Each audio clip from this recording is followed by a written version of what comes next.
A maraicen jiya aka kawo ƙarshen kokowa wannan da an ka fafata a nan babban birnin Treichville a Palais des Sports, inda ta haɗa Aibo Hassan na Maraɗi da wato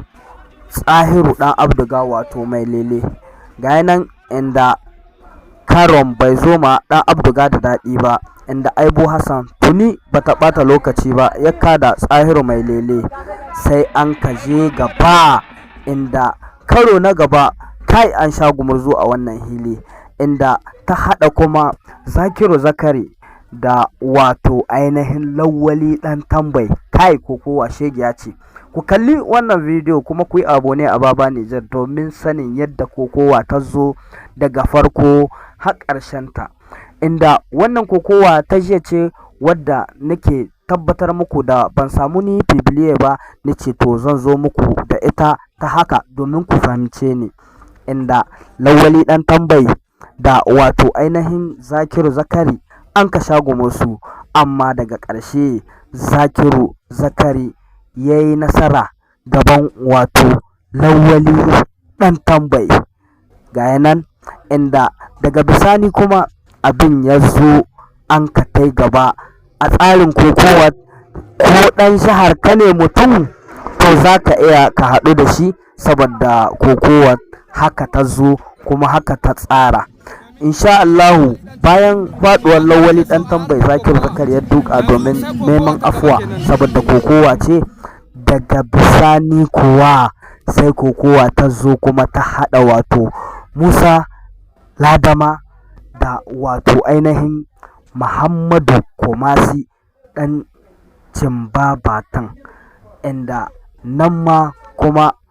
abin ya zo da sauƙi. Wato na ce Musa Ladama, a'a Musa Zaki, wannan shi ake ce ma Musa Zaki, inda an ka sha gumurzu kuma na wannan kokowa, amma fa an yi kokowa nan wurin.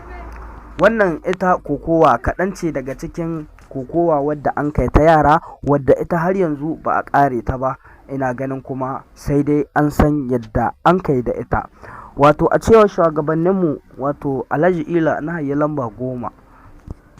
insha Allahu kokowa za a zo a san yadda an kai, ko ma ba a yi ta ba to za a zo a san yadda an kai, an ka shirya da yarorin, saboda kokowa ta zo ne da gumurzu kala-kala, inda waccan kokowa ta mayya an sha samun ƙalubale. Da na farko dai an ka zo hadari ya tashi, inda bayan hadari kuma kokowa ta zo ta dinga kawo irin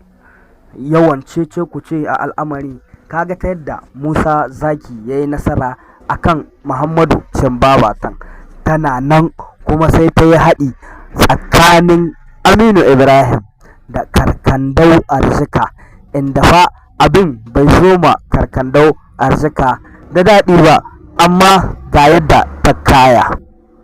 inda haka kawai sai Aminu ya shiga ya hito kawai ya kama, ina kafin Karkandau Arzika ya asawa gashi ya durƙushe, inda albitir tuni ya ba da kayi, sai kuma ta gaba. Ku biyo ni a wannan bidiyo ku dinga yin kuma abone da share, inda wannan kokowar Nura Hassan da kuma Sale Dauda, wato ɗan kokowa jihar Agadez, inda Sale ya ɗauki ƙahon Nura Hassan. Wannan kokowar lada kenan, Sale yayye da ƙahon Nura Hassan, amma daga ƙarshe irin takanik ta Nura Hassan, irin ƙoƙari da kuma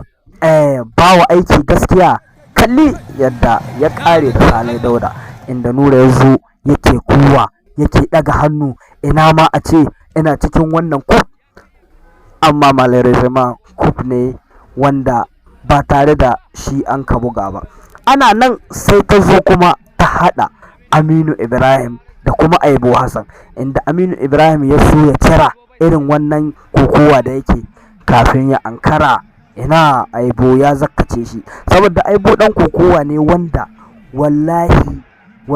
Aibo ɗan kokowa ne wanda ya zo da matukar ƙarfi, wanda wannan ƙarfi da yake da shi, idan da ya je da shi a kokowa takobi, da na sani na sai dai abin da Allah ya yi. Dan ko yanzu an ka koma ban ga ɗan kokowa wanda zai iya da wato ainihin Aibo Hassan ya kada Aibo Hassan ba, ni a gare ni Baba Nijar. Inda nan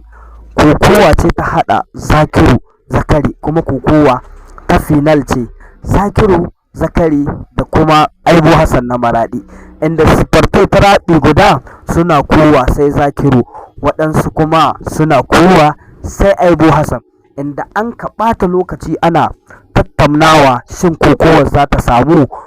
duba da yadda suke abokanan juna, amma fa sai da an kai kokowa abin daga ƙarshe Aibo Hassan ya zo ya yi nasara ya cire kotun, inda ba ku ga kokowa ta final ba a wannan bidiyo, amma tun jiya ni tura muku da ita domin na san kun kago ku ga wannan final. Sunana Baba Nijar, ina taya Aibo Hassan da kuma jihar Maraɗi murna wannan gagaruman nasara. Sai dai Baba Nijar na neman ka Aibo Hassan.